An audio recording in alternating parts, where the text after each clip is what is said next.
didn't sit so well with our next guest who wanted to know what he could expect while his wife was expecting. So then what did he do? Well, he decided to share his experience by writing a book for soon-to-be dads, and it's called What Do I Do While You're Pregnant? Please welcome author Kenny Bodanis. Welcome. You wrote this book when your wife was going through her first pregnancy. Yes.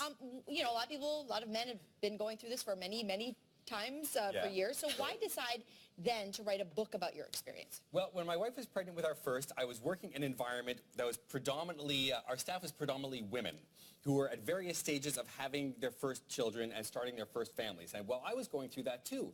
And I'd show up and I'd talk about my headaches and my lack of sleep and my anxiety. And how'd that go over? It did not go over well.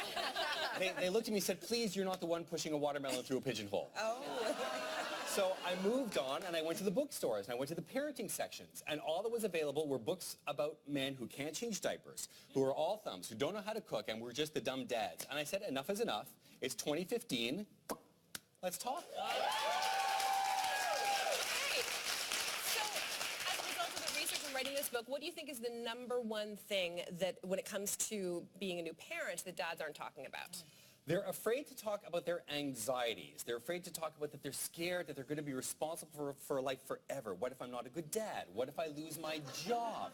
What if my kid falls in with the wrong peer group and they want nothing to do with me? We worry about the same things I think women worry about, but we are not going through the whole physical aspect of it. And for that reason, we've also been told, you know, don't express your feelings, you're macho, don't say you're scared, don't cry, clam up, and, you know, change the baby. Okay, all right.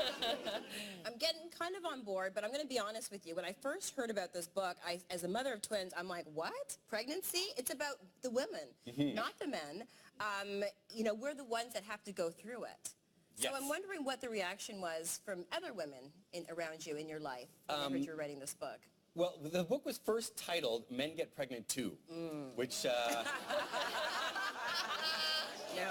If I wasn't... Yeah, no.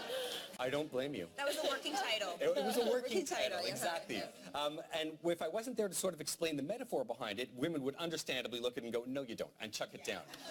But once I sort of explained it and they read it, because one thing I tried to do in the book is I take away competition. It's not about, you can't compare preeclampsia, early labor, gestational diabetes, morning sickness to a guy going, I'm worried. It doesn't equate. But the worry has to count for something, right? You have to be able to raise your hand and go, look, I'm terrified here. You just have to know how to do it, maybe. So once they read the book, the reaction was really great. Cynthia has a... That's one. Cynthia has a great expression for, you know, those really hardcore dudes. She calls them duty dudes. Yes. And, you know, the duty dude doesn't like to carry his wife's bag around. And the 100%. duty dude, you know, will only drive a truck. I don't know. Right. So what has been the duty dude reaction to you writing a book about pregnancy? Well, in the book, I refer to them as the boors. And it seems I have fewer and fewer duty dude friends for some reason. But a lot of them told me, you know what, Kenny, really, a book? He said, you have 9 months of vacation before your life changes. He goes, just relax, watch your football games, go out to movies, and just, you know, just relax. She's doing her thing. There's nothing you can do about it. And I go, well, holy crow, like, what do I do about that? And so I said, look, read it or don't read it, but this is something that's got to come out, and if you sort of whittle away your friends to include fewer duty dudes, so be it. Okay, exactly. Okay, we want to get into the nitty-gritty.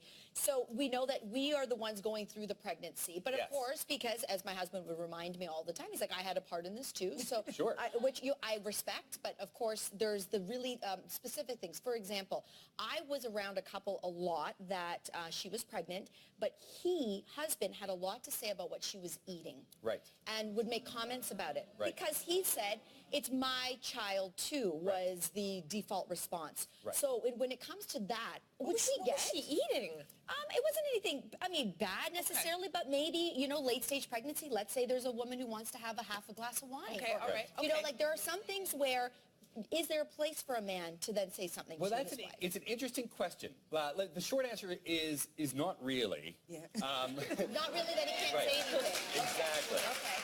But the longer answer is thankfully, knock glass, that we are at a stage now where men are being told, finally, you have to get more and more involved. You are half of this baby, so get in there and do it. So now, at what stage do you pull back? At what stage is it not okay? So say the glass of wine. I think if it becomes a problem, then the conversation has to be had, but there is a time and a place. And if you're going to talk about it around a dinner party, that just increases the stress in the relationship. And I'm a big believer in the worst thing you can do for a pregnancy is be stressed. If you have a real concern, thank everybody for coming, and then when it's just the two of you at home for the last month, say, listen, I'm a little worried about, the sushi you had or the wine that you had. What do you think about just being careful about that? And talk about it. You don't really want to micromanage somebody who's so hormonal. Exactly. You really don't want to. You shouldn't be micromanaging Anybody, yeah. Right, yeah. So you always hear that a child needs its mother, and there seems to be a prevailing message that the bond between the mother and the baby is the most important one. Right. So how does that make you feel? During the pregnancy, of course, you don't have a choice. During a pregnancy, unless you have your hand on the tummy, you're physically, there's a total physical separation. And even breastfeeding, if you're choosing to breastfeed, a husband cannot physically breastfeed. But I feel already right after birth, you can do so much to physically bond with your baby and so much to be there outside of breastfeeding that I think, A, it's a little bit hurtful for a dad to hear you'll never have the bond of a mother-child relationship. And B, I think it's unfair to women, especially women who might want to return to work, might want to start a new career, to feel that burden of, well, if they're never going to have the bond like that with their dad, maybe I shouldn't be going to work. Maybe I shouldn't, I'm at work worrying about them, who's picking them up at school? Well, isn't your husband picking them up at school? So then he's fine. Don't worry about it and do your thing.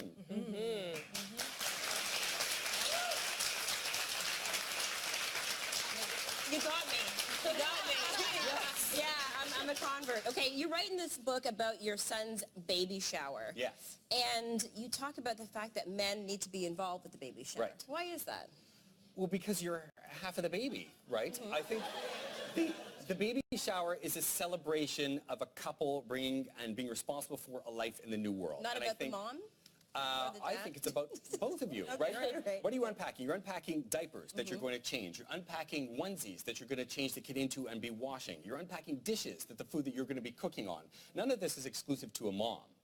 And I think if men feel that a baby shower isn't somewhere for them to be, it's an afternoon to go and take in a movie, I think that's a precursor of some nasty things to come. So I feel like that's kind of judgy, though, and there are a lot of well, I mean, my dad didn't go to the baby shower. Did your husband go? No, he didn't, and he's a really, really good and my involved dad's a great dad. No one wants to be at the shower. See, and no my one wants to be there. That's funny. My ex-husband was at 2 of my baby showers, and he's my ex-husband. Right. So, right? I don't know. I don't know. Everything you've said prior to that, I'm 100% on board Right. with. I'm not sure if that it's a qualifier for a precursor for the kind of father look, someone will be if they don't want to go to a baby shower. Yeah. Let's say your relationship comes first. If you don't feel you want him to be there and he feels he doesn't want to be there, then great. But if there's a disconnect of why you feel you don't need to be here, well, because it's for you, that's going to be trouble. I like this trend, but I like this trend you're starting. Yeah, Okay. I try. Kenny, I wish we had more time because this is a fascinating Thank you. discussion. Me too. Thank you for being Thank you here. for having We really me. appreciate it. All right, what do I do while you're pregnant? Make sure you pick up your copy right now. We'll be right back after this.